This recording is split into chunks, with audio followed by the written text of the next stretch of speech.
Well, welcome. Glad to see you guys here, and I appreciate just your time.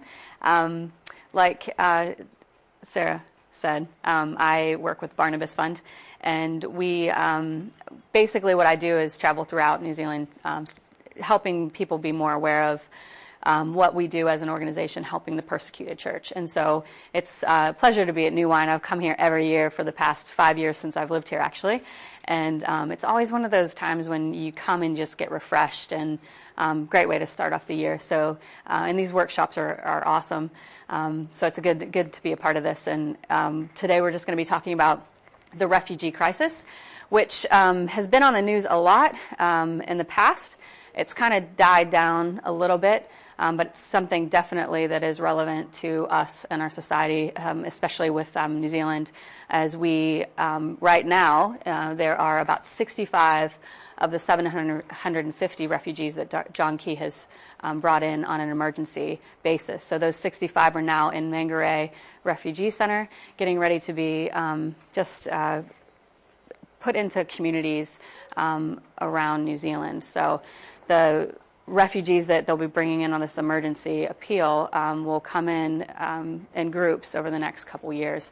So it is something that we can be more aware of, get to know more about. And so today we're going to try to do that. We're going to talk about the refugee crisis and what we can do to practically care for refugees as they come into our country. So a lot of this goes back to basically when the Syrian civil war started in 2011. With Barnabas Fund, we've been working with refugees from all over the world. The Syrian refugees are probably one of the biggest group of refugees as like up till now. But we've also worked with refugees in other places like Myanmar and other refugees around the world. So we're giving support and care to many other groups of people. But what we want to talk about today specifically is the Syrian and Iraqi refugees. So Syria's civil war is one of the worst humanitarian crises of our time. People have even said that it puts the World War II crises in a different level. This is worse than World War II because we're seeing something happen again, almost genocide happening again. And over 12 million people have been displaced through the war. And more than that now with ISIS expanding into Iraq. So families are struggling to survive inside of Syria or make a new home in neighboring countries. Others are risking their lives trying to get away and into Europe. They're risking their lives through human trafficking. A lot of people, there's a story that was on the news a while ago where a human trafficker there was dozens of people killed in the back of a truck because he had left them locked up in the back of this big container truck. So they're risking their lives to get out of these areas. And a lot of them are traveling through land or sea. We've seen, this is one of the, hold on a second. We've all seen this picture of this little boy that washed up on the shores. He was a 3-year-old refugee, and again, trying to get away into a safer place. There's so many stories like this. This is the one that rocketed the refugee crisis into the media's attention, into nation's attention, into our government's attention, because when we saw this, it then spurred our nation to rise up to ask our government to do something more. So. And then you see this happening too. This is on the shores of Greece. And refugees, there's so many refugees in that tiny little boat, so it's almost like inevitable that there would be tragedies because of the ways that people are so desperate to get out and to get to safer countries or to start a new life for themselves. So, and you've got some of the people that are travel in these winter conditions. So in Syria and Iraq, their winters are horrible. It gets freezing cold. Their summers are really, really hot, up into the 50s sometimes. So the extreme temperatures and things like that are really hard as people try to get out as well. We see that a lot of who's affected is some of the children. And the sad thing is that many children have lost family. We've got many orphans because either most of their family members were killed. Some are orphans. They have maybe a mom around, but their father has been killed in the war. or maybe they live with their grandparents or something like that because their family members are gone. You've got children experiencing what used to be natural to have a home and shelter and a place to live, now having nothing. They can't go to school. There's a lot of kids not going to school. This is starting to change because a lot of the refugee camps are offering things like this, but still you see these stories of little girls and boys who miss their friends at school. And it's something we don't really think about that often because it's something that's so easy for us. All of our kids are on school holidays now, but they know that when holidays are over, they're going to go back to school, they're going to see their friends, that kind of stuff. So you've got all of that, and 50% of Syria's refugees are children who have literally lost everything. I was recently in the Middle East. I went to Jordan, visited some of the refugee camps there, and then also some of the projects that we're doing through Barnabas Fund. And then we went over to Iraq and visited where a lot of the Iraqi Christians are fleeing, is the northern part of Iraq and the Kurdish Iraqi part. So you've got a lot of Christians who are fleeing from their homes in Iraq. The ones who have left Raqqa, Mosul, those kind of places are going into places called Erbil and Dahuk, places like that. This guy, his name is Namat, and he is a refugee, and I met him during one of we run a program where we give people vouchers for just to help their family. The vouchers are $50, and this guy particularly, his story is so, it was really heartbreaking for me to hear his story. He was a very successful businessman. He was a manager at a very large company, and basically because he was managing, as a Christian, was managing over Muslims. This was a place that was dominated by ISIS at the time and still is now. Because he was managing Muslims, other Muslims, this in Sharia law is illegal. They thought that it was completely wrong for him to be in a position above a Muslim. And so they issued a death warrant, what is called, issued a death warrant for him, and he had to flee his home with his family, and basically he had lost everything. ISIS had, once he left, and if he didn't leave, they would have killed him. Once he left, they took his car, they took his house, they took everything from him, his finances. He has nothing left. His family literally left their home with a plastic bag full of their belongings, and that was it. And so he was telling us and telling me this story, and I think yesterday when I was giving the talk during the session, if you heard that, I mentioned that one of the things is that refugees, we look at refugees and we think of them as different people, as lower class or something like that. In our heads, we don't really see them as people just like us. And Namat was one of those guys who, he was very successful, very smart, very educated, had everything, had a great community of church, the church that he went to, all of that stuff, and everything was ripped away from him. And he's one of many thousands of people with stories like this to share. And so my biggest thing as I talk to people about this refugee crisis is just helping people to understand that these are our brothers and sisters. They are people just like us, and this could happen to us. And they had no idea what was in store for them when ISIS came onto the scene. So that's one thing before we start this talk, is just understanding that he is a part of the refugee crisis, and he is an example of many of refugees that are trying to get out and trying to find better lives. And when I was meeting with him, he was, like I said, he was standing in line waiting for a $50 check to help his family. $50, and that's what he's living on now. So imagine trying to live on that for your family. This is another family that I met while I was in Jordan. They are refugees, and they, again, same story. They had jobs, everything was normal for them, and now all of a sudden they have nothing. They were waiting at a feeding program that we run through Barnabas Fund, and the tragedy of this is when refugees go to places like Jordan or Lebanon, many of them cannot work legally. And so you imagine being a person who, like my husband is a teacher, and he's on holiday right now.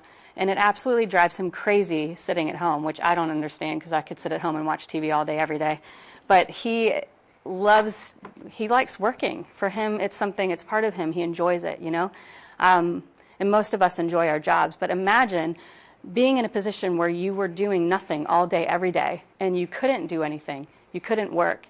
So a lot of the men there specifically are getting very restless because it's part of our nature and our, you know, part of who we are as people to work and to want to provide for our families, especially as men.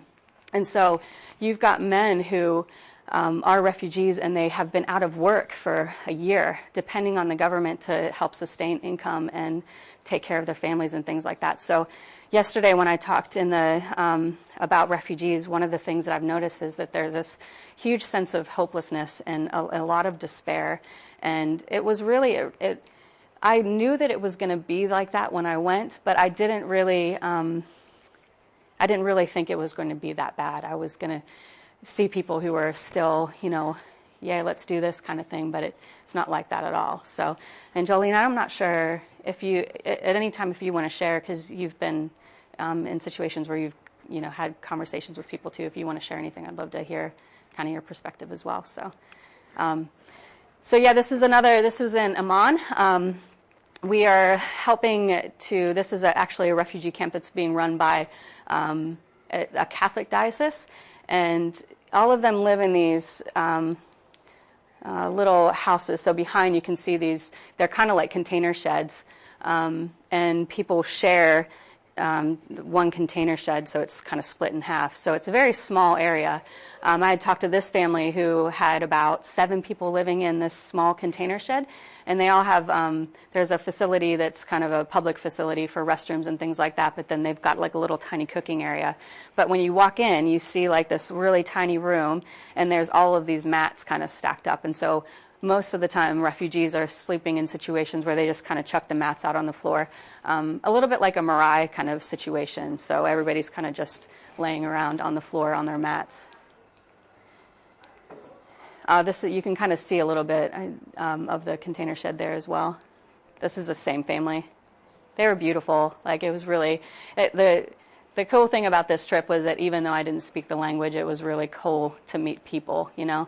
And you did see some really great smiles, and some of the children were just beautiful. This is we were at the same place waiting, people were waiting for vouchers. So this is a Syrian refugee crisis. You see here kind of like statistics, if you're like a numbers person, which is kind of ironic because we're in a math room at the moment. You can see all of the math stuff around, but this is statistics. So you're looking at basically here how many people, so 7.6 million people are internally displaced peoples, and then you see the numbers of people who have traveled and gotten outside of or have been able to leave Syria. This is just specifically Syria. This isn't even talking about Iraq yet. So you'll look at Lebanon, and 1.5 people in Lebanon at the moment are Syrian refugees, which is crazy.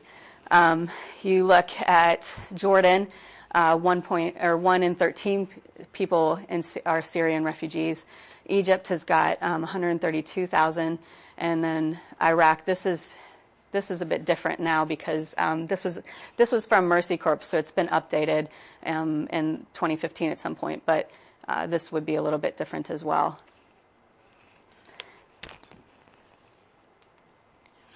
So what is the population of Syria? You know, you've got 12 million people there that are displaced.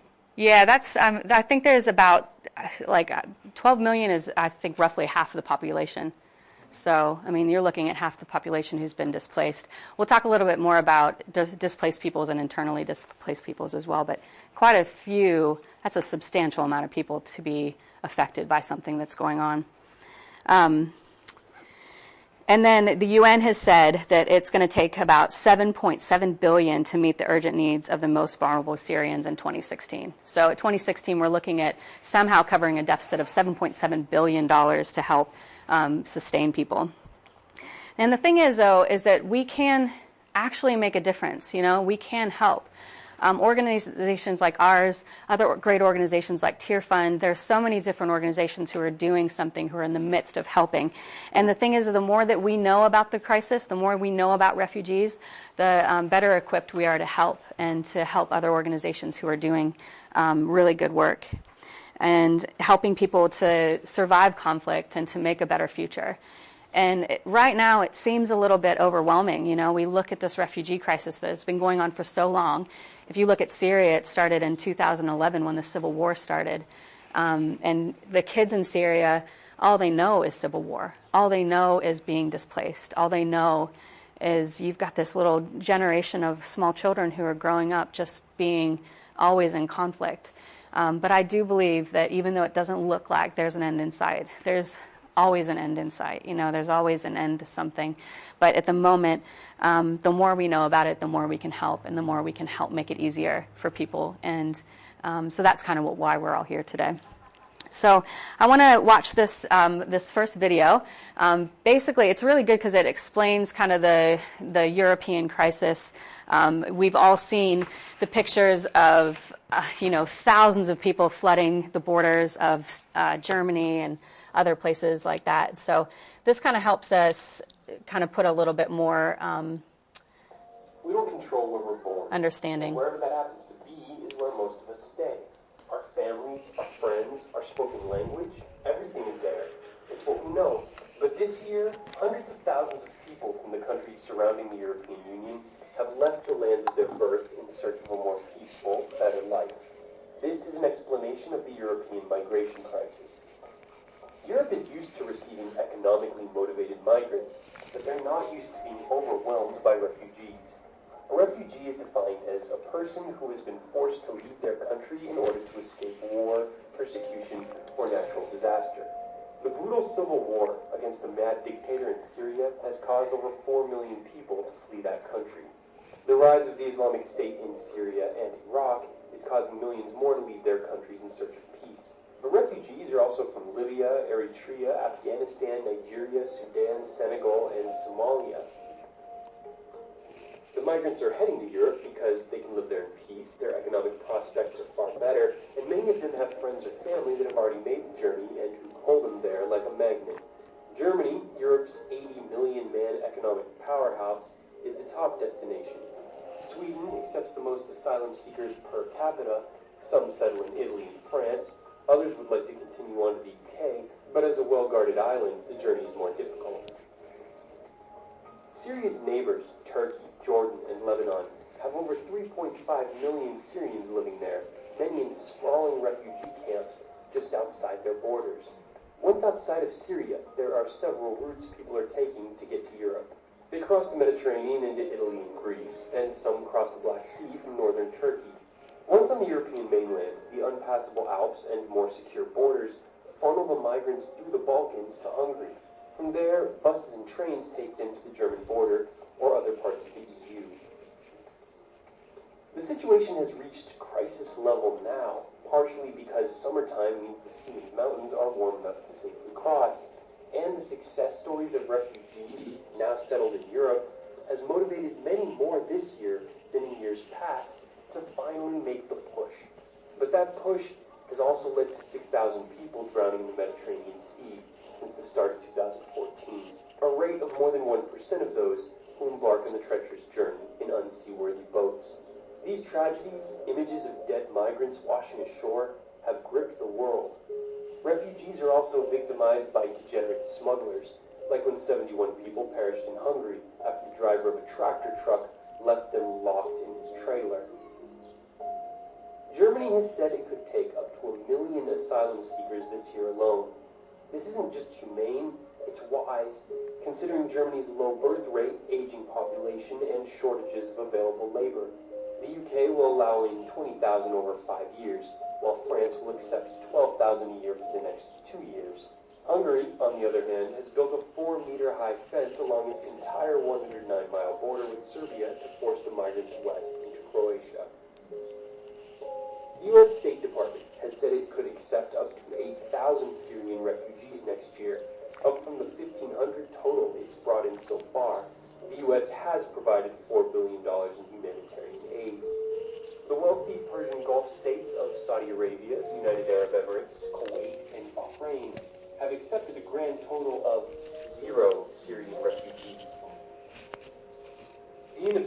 of governments to act effectively to solve the crisis has led to some out-of-the-box attempts to help, including an American and his Italian wife, who now patrol the Mediterranean, helping to rescue distressed migrants in the 136-foot ship they spent $8 million on.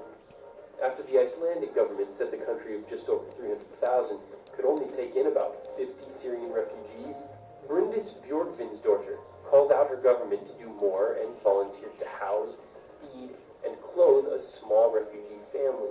That inspired more than 10,000 other Icelanders to join her on Facebook to offer their homes too.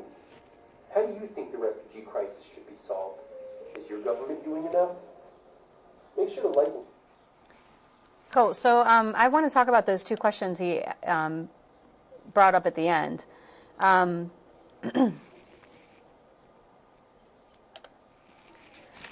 So the two questions that he asked was basically, how do you think the refugee crisis should be solved?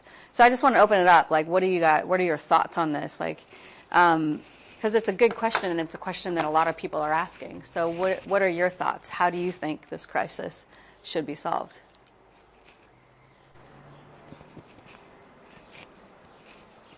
I don't think it can be straightforward, because you can't solve the symptoms without solving the cause. But then you've got to solve the symptoms too, so I think you've got to do a lot of stuff. So the politicians have got to do the political bit, and the agencies have got to do that bit, and the Christians have got to do our bit. Yeah, yeah. I think Russia should stop selling guns to the Syrian regime, and then we could have some hope of an end to the conflict. Yeah, so... And then maybe Syrians could start to think about going back to Syria. Yeah, yeah. Which is what they want, the problem isn't is Russia, to be honest with you. And Russia's the problem in the Security Council as well. But we've still got... Well, you can't make the Russians do what the Russians won't do, though, can you? Yeah, that's true. Yeah. I mean, there's a lot of hypothetical ways, but I mean, and this is there's no right or wrong answer to this necessarily. This is just mostly a discussion. Why won't the other countries that there's no refugees going into them, why won't they take? For a lot of the reasons, even with us, maybe they can't handle the influx of people. We're only taking 750 refugees, extra refugees in. But the question is maybe, could our government handle even more than that, So a lot of these places. And then you look at places like Saudi Arabia, which is Muslim, predominantly Muslim, mostly have the same belief system or ideology, and they have zero refugees that they're taking in. Plenty of space to put refugees, but they're not taking any in. So a lot of people say, well, why can't places in the Middle East, like these Muslim majority countries like Syria, take more refugees, and maybe that would help alleviate some of the crisis? Some of the reason for that and to spread the Muslim faith across other countries. Yeah, we talked about that a bit yesterday when we talked about ISIS. It's they want to expand their territory as well. So part of that is sending other Muslims. And if you look at Islam as a faith as well, many believe in dawah, which is evangelism, and so leaving their countries. Now, in the refugee crisis, people are fleeing because it's a killing field. They're fleeing for a better life. Some are fleeing for economic purposes. You see some on the news where people talk a lot about how there are certain refugees that are trying to get into other countries who really are just looking for a better economic migrancy, as opposed to having to flee because they're actually in danger. So that's an issue as well. How do we stop things like that? How do we know which ones are actually leaving because they fear for their life? The one thing that, we have to understand too is the other question, we can talk about this first, is do you think the New Zealand government is doing enough? No. Not by a long way. Yeah. Look at what Iceland and Germany and Sweden are doing. Yeah. We're not moving over for them. Yep. We're letting them into a couple of little tiny empty spaces. 750 people is nothing. Yeah, I agree. And a lot of people go both ways. I wonder how much Germany would be so willing if it wasn't for the fact of it being a very ageing population and their sort of forethinking of, yes, lots of young people into the country, good for the economy and so on and so forth. I think that might make a difference to the vast quantity, but I don't think that makes enough difference to answer that question completely. Because they would still take a lot of people, but they're not going to solve their economy with the migrants, are they? I mean, that might make them have a slightly bigger number. Yeah. But I think generally Europe is more open and is more... Yeah, welcoming. yeah. And really... Europe, there has been a lot more history of it, you know. Of, yeah, you're kind of used to it, kind of thing. Refugees after the Second World War, or whether it be Kenya nations or wherever, you know, and that have all assimilated. Yeah. And are doing valuable jobs now, and the economies have all actually, over time, have actually benefited from it. So there's a lot of hype which we need to try and get out of the way, and of fear. Yeah, that's a big thing too, is fear. You know, who we're bringing into the country, and what that's going to look like for us as well. So, but I do think that New Zealand could do more. Absolutely. I mean, you look at Australia and what they're doing; they've done heaps. Granted, they're a bigger country, but we've got plenty of space. And the thing is that most churches have raised their hand and said, yeah, we do want to help, and we can help, but. Really, we're depending on just the Red Cross at the moment to place people and things like that, which is completely fine. But we do have a lot of churches who are willing and a lot of people who are willing. With us, with our organization, we've had a lot of people come to us and say, we've got a house. We'd love to let a refugee family live in that house. So yeah, I definitely do think we can do enough. But when we say this, you know, is the government doing enough? We have to understand that if we want them to do more, then we have to be willing to do more as well. You know, we have to be willing to care and to help provide places.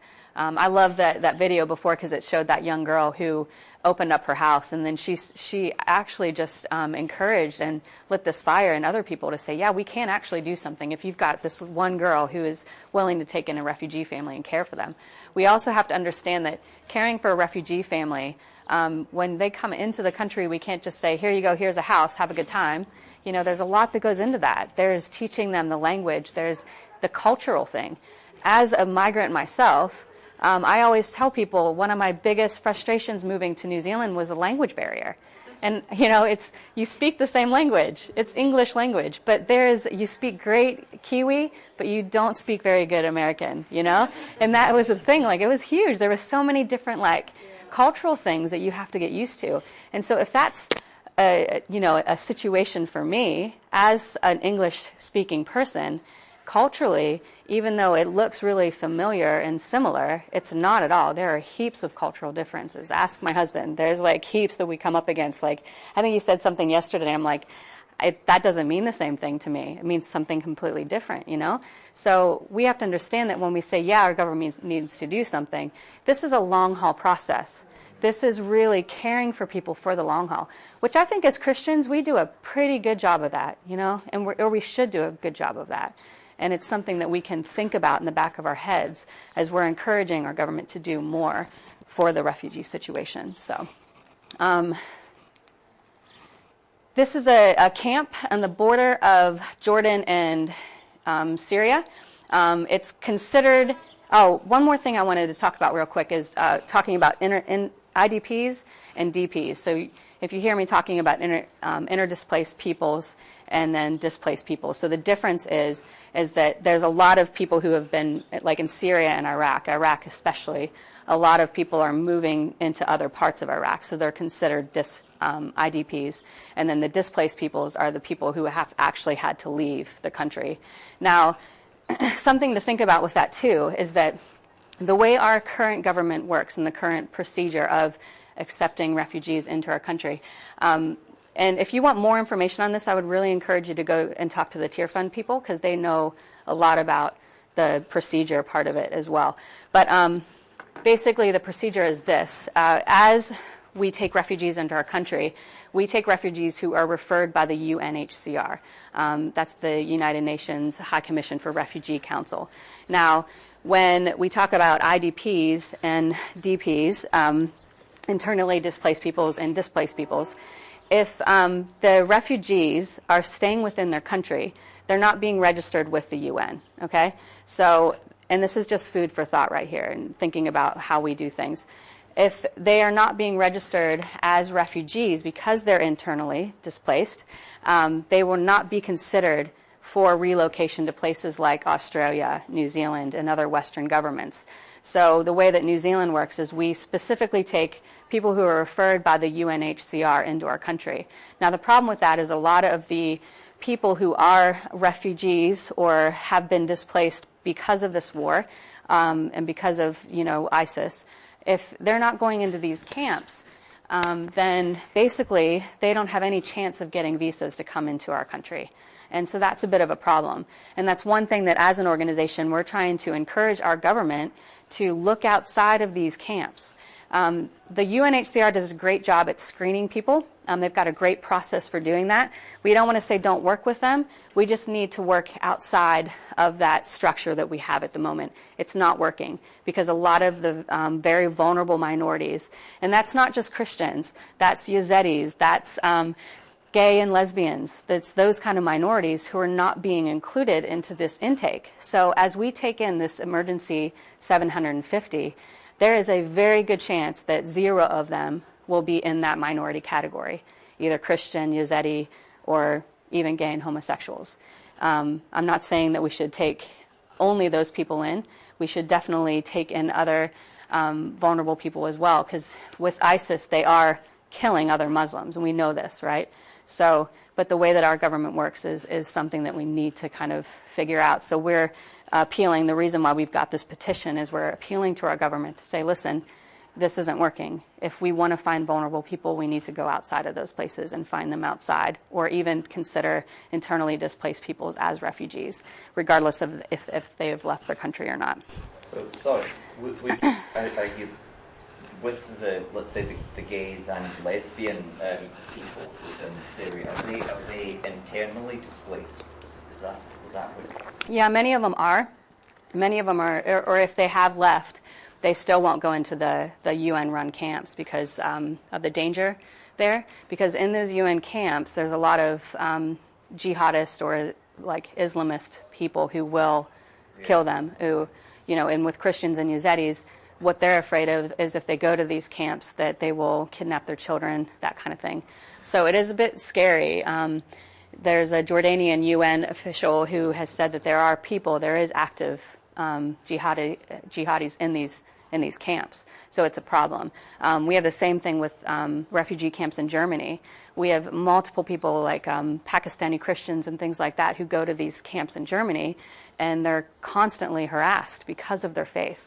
So because of that, that's why a lot of these minorities are not going into these camps. So, for example... So if they're not going to these camps, where would they physically be if they've been displaced? Yeah, usually they'll go... Well, right now, a lot of the Christians are going into churches. So Christians will live in church halls where they basically just separate rooms by sheets, sleep on the floor and mats and things like that.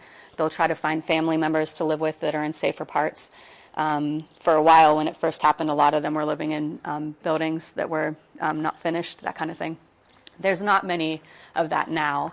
You can tell me if I'm wrong or not, but in Jordan, most people have at least been put into a camp or are in a church or with a family. There's not much that are sleeping in those buildings now, but that's basically where they are going. This is a camp, like I said, this is a camp in Jordan, and we had gone up. We can't go into this camp. It's a very secure camp. People can't really go in and out of it. So we drove up as close as we could. This is the best picture I could get of it. There's other great pictures online, too, if you want to go online and look. But there's over 80,000 refugees in this camp now, and they consider it in Jordan the third largest city. That's how many. And basically, this is the one you see on the news the most because coming in, this is kind of the first place. They just have built another one in 2014 as well to kind of house some of the influx of refugees. But how many Christians do you think are in this camp? 0. 0. Yeah, none. Not one Christian. So why weren't you allowed in it? It's secure. It's they don't really let people in and out of it. You've got to get special permission to go into the camp as well. So it seems like a really harsh way to live, but they have like streets where they've got markets and things like that. So it's pretty established in there. They have everything that they need, so people don't really need to go in and out. And I think it's maybe to control the refugee situation a little bit. So yeah. Who would decide that there would be no Christians allowed there? Would that be? It's not that they're not allowed. Christians can go into that camp, but they aren't going into that camp because of the fear. So, yeah. So are there any other organisations who run refugee camps, or is it? Yeah, there are. Like, we've got one in Jordan as well, the one that I showed before that was run by and that was predominantly Christians that was in that camp. That's run by the Catholic diocese, yeah. And I'm sure there's other organizations, but the UN is mostly responsible for the refugee camps there. They've got a great system. They know how to do it. They've done it for ages. They're doing it all over the world. So it's not, don't misunderstand me, they're not doing a bad job. They do a good job at helping people to relocate. These are nice places. This one specifically here is all tents. The one that they have built in 2014 is kind of those container type deals, so it's nicer. So it's giving people a really good place to call home at the moment. So, and also their screening process is good. They have a system, and they do a good job at it. So.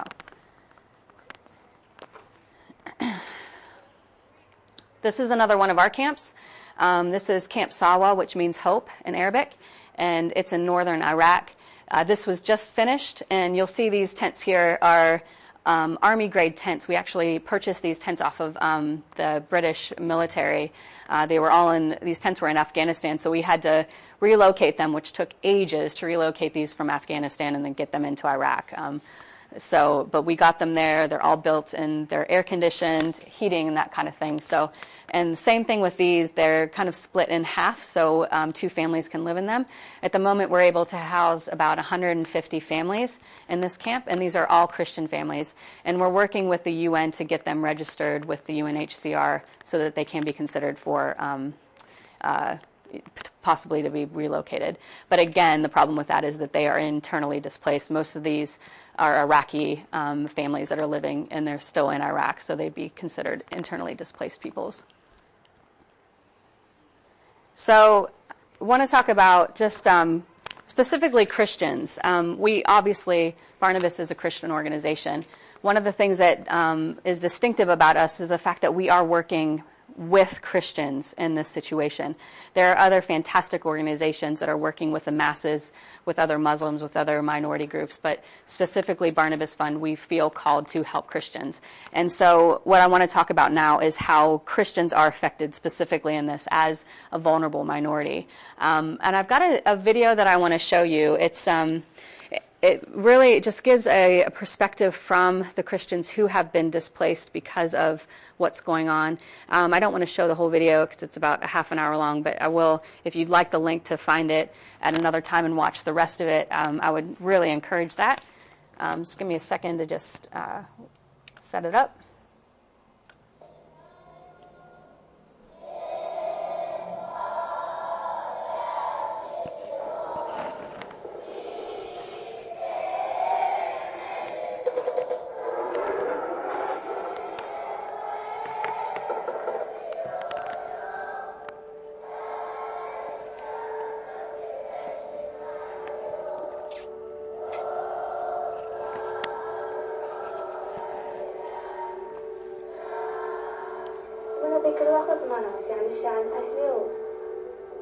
له جزية له 1000 تسلم لأنك كثير وعطشنا كثير وجربنا كثير تعسون بالسيارة طبقات هم بدهم ذبح قتل صدق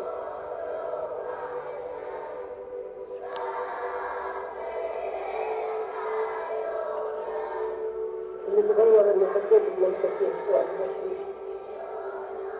شعرت بقوة ضعف أنا أقول فقدته بس ما فقدت إيمان سيد المسيح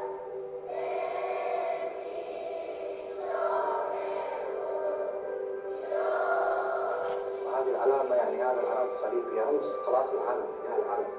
يعني المحبة راح يحمينا من أعدائنا، فالرب على طول معانا في كل شيء. عملوا يذبحوني ما أسمع.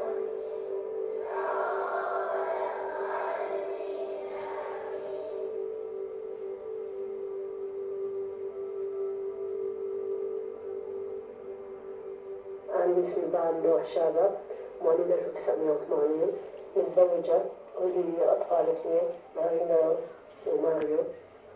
أنا ولادة بغداد، اتجوزت وأنا صغيرة وسكنت ببغداد مع جوزي إلى سنة 2006. صار عندنا تهجير بالعراق من بغداد، يعني تهجرنا إلى مناطقنا الموصل اللي هي منطقتنا الحمدانية. تاريخ أنا جوزي كان يشتغل سائق تاكسي وكنا نعيش يعني الحمد لله أنا أدنى يعني مستوانا المعيشي كان حتى كنا ساكنين شقق المؤجرين اللي يعطوها للمؤجرين اللي جوا من بغداد على القرى. أنا سيد نسيم سمير نتي من سكان نينوى موصل، ومتزوج من وار ولدي طفلان ذكر وانثى نانسي ونورمان، وأنا صاحب أسواق بقالية، وزوجتي مربية بيت. وكانت الحياة طبيعية، يعني نشتغل الله يرزق من تجارات من حاجات البيت كهربائيات ومصرف البيت، والحمد لله حياة ماشية. أنا شذا جبرائيل بطة، وزوجي نبيل فيصل قرطوشي. إحنا مدينة الموصل نفسها. 10/6 سقطت الموصل، فات داعش على الموصل، سقطت الموصل، إحنا ما طلعنا. أنا اسمي عمار، نحن كنا ساكنين بغداد. بال 2013 كنت أنا بشتغل في معمل إنتاج مواد كيميائية، أنا باختصاصي كمهندس كيميائي. اسمي صفوان حكمت عازف سمعان. أنا من أهل بطلة بس سكنت الموصل. سكنت الموصل من أنا وولد صغير، يعني أنا وولد على الدنيا سكنت الموصل. مما ما صارت الأحداث اللي قبل داعش، ما قومت داعش قبل داعش كنا ساكنين بالموصل. تحولنا على قضاء بطلة، كل بين فترة وفترة بيسووا حملات كثير على المسيحيين، القتل والخطف، واللي ما عنده فلوس يعني باقي ما عنده فلوس يعني ينخطف أو ينقتل. تاريخ 11/2013 يغير كل تاريخ حياتي. كالمعتاد صحى جوزي وطلع على الشغل، انتظرت على الغداء، كان دائما يجي على 2، انتظرت على 3، برد عليه ما كان تليفونه مقفل. على 4 رن الباب، فتحت الباب وكانوا أصدقاء وفوا مقابلي يحكوا لي إن جوزي انخطف. من شدة الخبر انغمى علي. صحيت وأنا مبلولة بالمي وناس داير مداير، فأصدقاء جوزي عم يحكوا إنه في عائلة مسيحية كانت ساكنة الموصل بدها 3 سيارات تاكسي، فجوزي خابر على أصدقائه اللي معاه يعني بالشغل على الخط التاكسي، يحكوا في عائلة تعالوا. فأصدقاء ما كانوا يعرفون وين المنطقة اللي ساكن بها العائلة اللي بتطلب التكاسي، كان دفعوني يعني وأنا راح أدليكم وين. يقول واحد من الأصدقاء بأحد الفروع الفرعية نزلوا جوزي من كرسي الأمامي، حطوه بالخلفي مع أسلحة يعني سيارة وقفت، هم خوفا على حياتهم طبعا يهربوا ما يبقوا. أنا وجوزي راحوا، فدخلت واضطريت بذاك اليوم إنه ألبس حجاب والبس شيء واسع، يعني ما ألبس، يعني أي واحد يدخل الموصل كان المفروض يدخل ملابس معمولية يميزوا هو مسيحي ويقتلوه يعني. فرحت ببلغ، حكوا لي ادخلي هون واعطي شو عندك، فبحكي لهم انه جوزي طلع وجوي احنا اصدقاء عم يحكوا لي انه اغنوا. واحد زميلي يحكي لي هاي المنطقة تتواجد عصابات، ما بحكي عن عصابات، تتواجد بمنطقة داعش. قلت له داعش يريد مني، أنا ما أعرف هذا داعش يريد من عندي. قال أنا داعش مو واحد، هذول كثير. قلت له منهم؟ قال بعدين تعرفوهم. رنوا علي بالتليفون بعد كم من يوم، رنوا علي بالتليفون يحكوا لي بدنا $50,000. قلت له من وين عندي؟ احنا يعني لو عندنا $50,000 ما كان نشتغل تاكسي. فقال يشتري يعني بلطات حلوة ويهددني. فحكى علي بتجيبيهم ولا تجين انت وبنتك نعمل معاكم جواز نكاح. ما كنت أصير هاي الكلمة، بس أنا كنت مضطرة إنه أفتح سبيكر التليفون لأن قاعدين ولد عمومي وأخوي وهو أهلي وقاعدين مشان نعرف. فتوصلت لي كنت بس أسمع صوته. الله يخليك أبو سيدك بس أسمع صوت زوجي بس أشوفه هو عايش ولا شيء. ما أقدر ضل يرفض. أعطونا مهلة 42 ساعة إنه إذا رجعنا أعطينا المصاري رح يجوا ياخذوني من البيت. وعلى رسوله.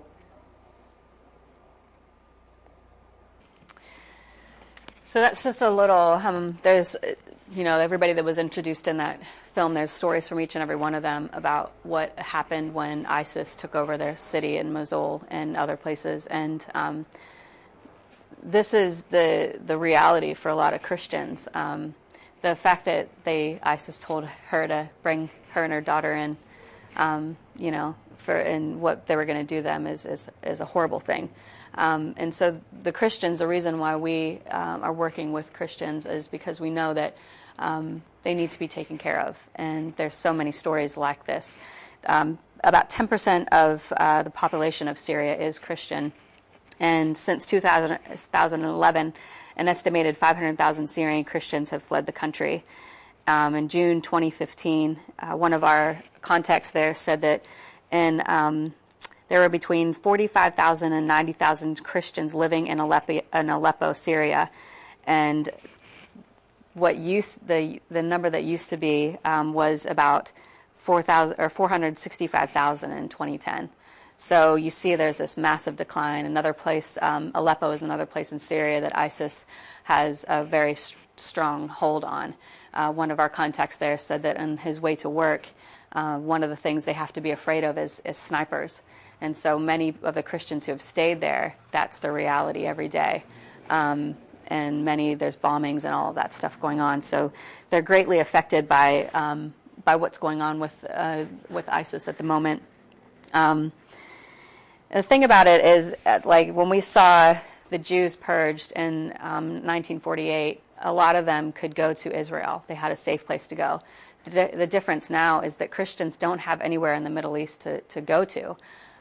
They're running out of places to flee. They're running out of places to call home and find safety in, because in the Middle East, they're not safe really anywhere. So that's a big problem with Christians specifically, and they are one of the most targeted groups by ISIS. And they literally give them the choice. In Mosul, they were given the choice to either convert, leave, or die. They either converted to Islam under ISIS, or they left, or they were killed. They had started, at the beginning of the attack, they said you could pay a tax, a jizya tax, which is basically makes them lower class citizens. But if they paid that tax, they were okay. And then that switched, and all of a sudden they either had to convert or they had to leave. And that's the reality of what's going on now. So what's the background to the Christians? In that when you look at the Sunni and Shias, that's tribal, two different tribes. Yep. Yeah. Where have these Christians come from? Are they all converted to Christianity, or is it? No, you look at in Middle East. That's where Christianity. Some of the places that are in the Middle East still speak the original language of Jesus. Aramaic, and a lot of those places are now void of Christians altogether. So what ISIS wants to do is make Christianity extinct in the Middle East, and they're actually succeeding in some places. When they took Nineveh, Nineveh's a place in the Bible. We all know Nineveh, and so that kind of, for Christians, I was like, oh, whoa, wait a second. So Christianity has gone back in the Middle East for a very long time. So a lot of the Christians that are there have been there for ages, and they lived peacefully, up until this war in Syria, Christians were living side by side. We call Assad an evil dictator, and granted, he isn't a good guy at all. But under Assad, under people like Saddam Hussein, Christians and Muslims lived pretty okay together. Not a perfect situation, but they lived in somewhat of a peaceful situation. So now you've got, like I said, places where Christianity is there's no single Christians. Mosul, we were about 10K from Mosul, and you could see villages and stuff that were completely wiped out, and the Christians had all gone to Erbil at this point, or Dahuk, or other parts of Kurdish Iraq where they could be safe. So the Pope has called what's happening now genocide. He says this: "Today we are dismayed to see how the Middle East and elsewhere in the world, many of our brothers and sisters are persecuted, tortured, and killed for their faith in Jesus." He calls it a third world war, which we are now experiencing in a form of genocide is taking place. And the thing is, just like the Jews had to wear the cross of David, it's very similar to what's going on now. Christians are being marked with the letter N, which means Nazarene. It's a symbol that looks like a U with a dot in it. Some of us have seen that. It's on our poster down at the Barnabas Fund stall. You'll see that. And that's basically, they are Christians. And what ISIS has done is they have marked houses with this Nazarene, this letter N, and that means that property now belongs to ISIS. So it's the same kind of situation that has happened with the Nazis, with the Jews, is happening now. This is indeed genocide. And even though there's a lot of nations who aren't willing to call it genocide, Christians are being wiped out. And that's exactly what ISIS wants to do. They want to wipe out Christians. So we need to start calling it for what it is. We look around and we see what's going on. And if we as Christians in the West don't do something, if we don't start standing up, we're going to see the same cycle happen. We saw the Armenian genocide happen over 100 years ago now, and we saw thousands upon thousands of Christians, Armenian Christians, wiped out completely or forced to flee. And nobody said anything. And so it happened. But we can say something. We can stand up and do something and make sure that people know that this is happening, and this is, if not genocide, very close to genocide. Is there anybody in particular who is just not calling it a genocide, or is like the world? This is not a genocide. There's heaps of leaders are saying that. The U.S. hasn't called it genocide yet. Other nations. There's so many people who are not willing to call it genocide. So there's very few people. It's mostly people like the Pope who are saying, hey, look, this is indeed genocide. So we've got to start calling it that so we can do something. Same with the Nazis. When that happened, people kind of turned a blind eye. And so thousands of more people, Christian or Jewish people, were killed because we turned a blind eye, or we don't think that our voice is powerful enough, but it is. If you look at Iraq, over the last decade, the Christian population of Iraq is estimated to have fallen from over 1 million to around 300,000 Christians in Iraq. It's estimated that up to 70% of Christians have left Iraq since 2003, and their property has been illegally seized. So, and recently, at least 120,000 and perhaps as much as 200,000, it's hard to tell specific numbers, Christians have fled their homes in northern Iraq in 2014 to escape the violence of ISIS. Mosul had a Christian population of over 30,000, and every single one of them are gone now. A lot of the towns in the Nineveh Plains are deserted.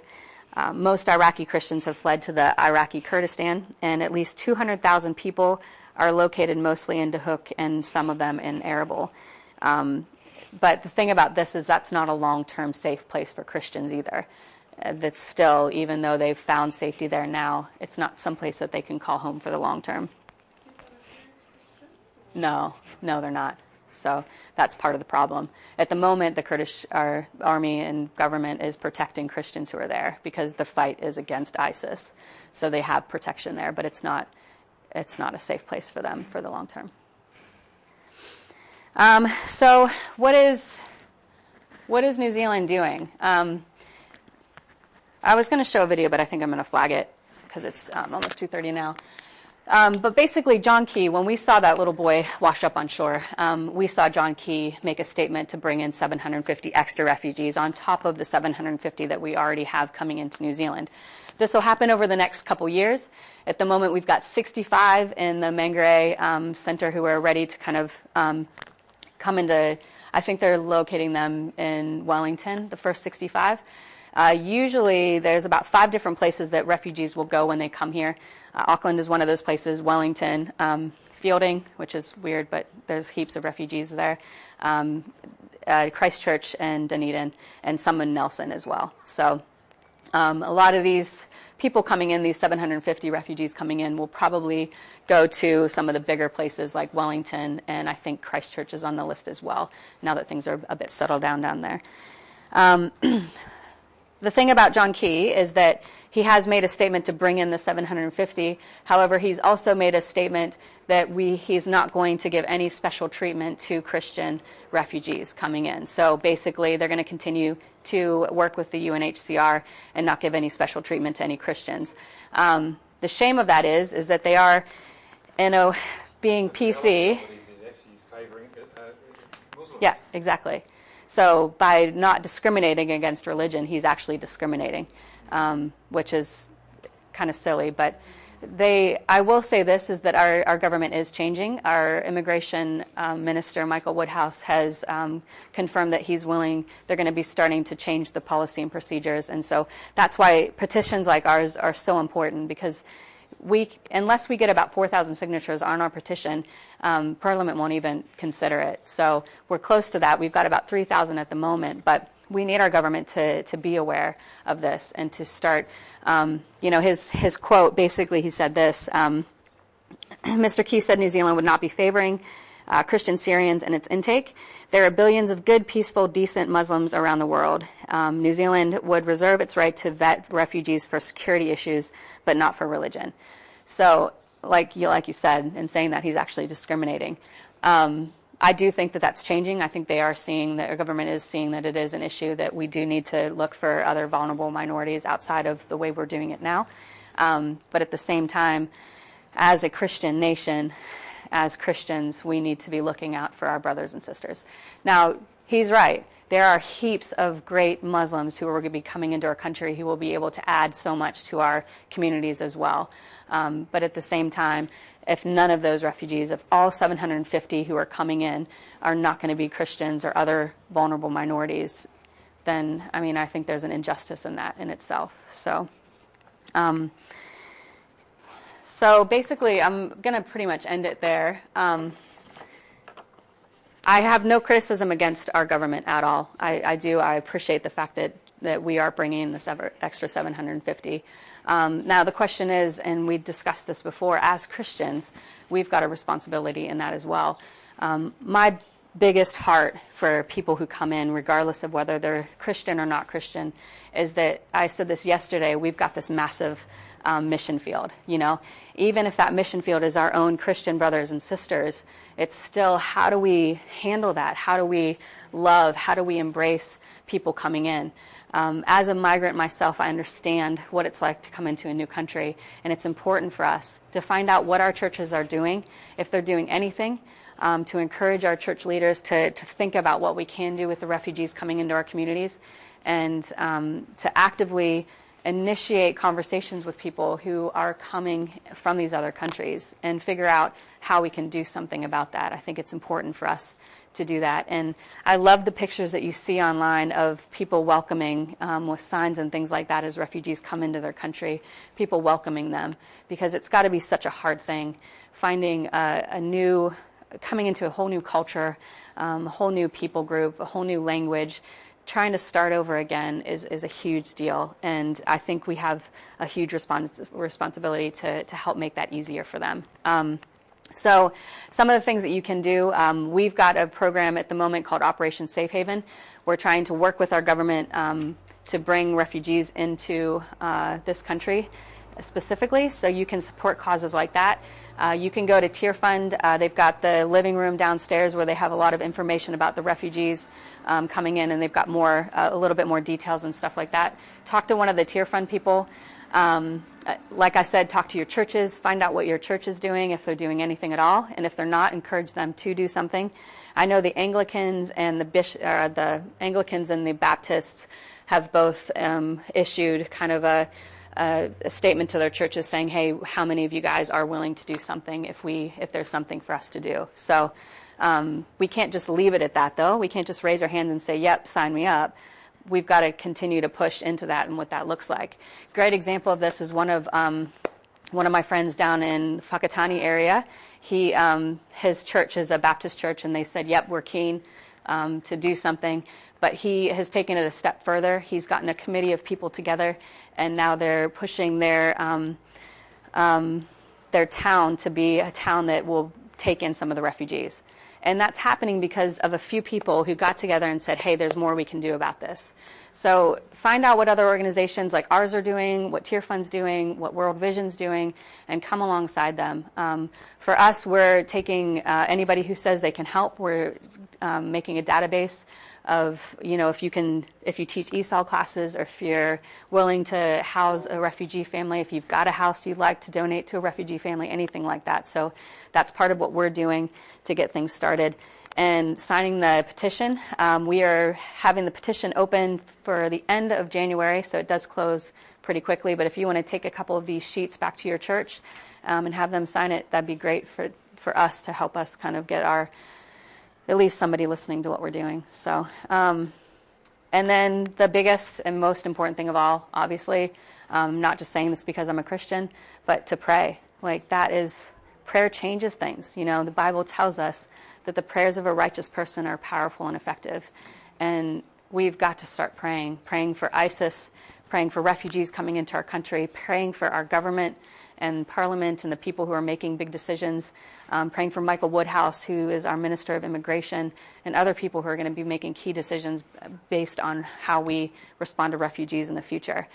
This crisis is a massive crisis. It's not going anywhere anytime soon, but I think our prayers are valuable and needed and necessary. So, any questions? Steph, so if Barnabas Fund family, they wouldn't be coming through the United Nations, you're bringing them direct. Yeah. So they don't go through the Mary Centre at all, they just go straight. Yeah, they would go straight into communities, basically. We've done this in Poland, and now in the Czech Republic. We've gotten 150 families into Poland, and we worked with the Polish government, so it wasn't us just kind of flying a whole bunch of people in and dropping them off. And then the way that we worked after that was more of the long haul kind of mentality. We've connected with churches and communities who are like, yep, bring in some families and we'll kind of come alongside them. And so far it's been successful. And so we still do the screening process with them. We're at the moment kind of trying to work with the United Nations on how, we could do that with them as well. But for the moment, the way that we work as an organization is we're working with local churches and things like that. So churches know the families coming in and screening them through the local people. So the government would still obviously be approving it. Yeah, absolutely. Yeah. So that, and again, that's where I said our government needs to change, because we're only taking referees from the UNHCR. So you haven't been able to do that? No. And that's part of what this is appealing to as well. This is, we've got the system in place. We've got a system that works. We have refugees who are ready to go and who are looking for places to go. So I'm not sure exactly what Tear Fund is doing. That's something that you can have a conversation with them about. But I'm sure they're doing a lot of good stuff too. All the ones that have gone to Germany, they still have to be all processed by United Nations Refugee. They can't just... Well, a lot of them are kind of getting in crossing the borders on their own. So they haven't necessarily been vetted through the United Nations. They're just going. But they won't have any sort of status, though, will they? Yeah, and a lot of them don't have passports either. Some of them have, they won't have proper paperwork and things like that. So it's going to be a bit trickier for them to get work and stuff. But the masses that you see crossing the borders, those are all people who've just been able to leave.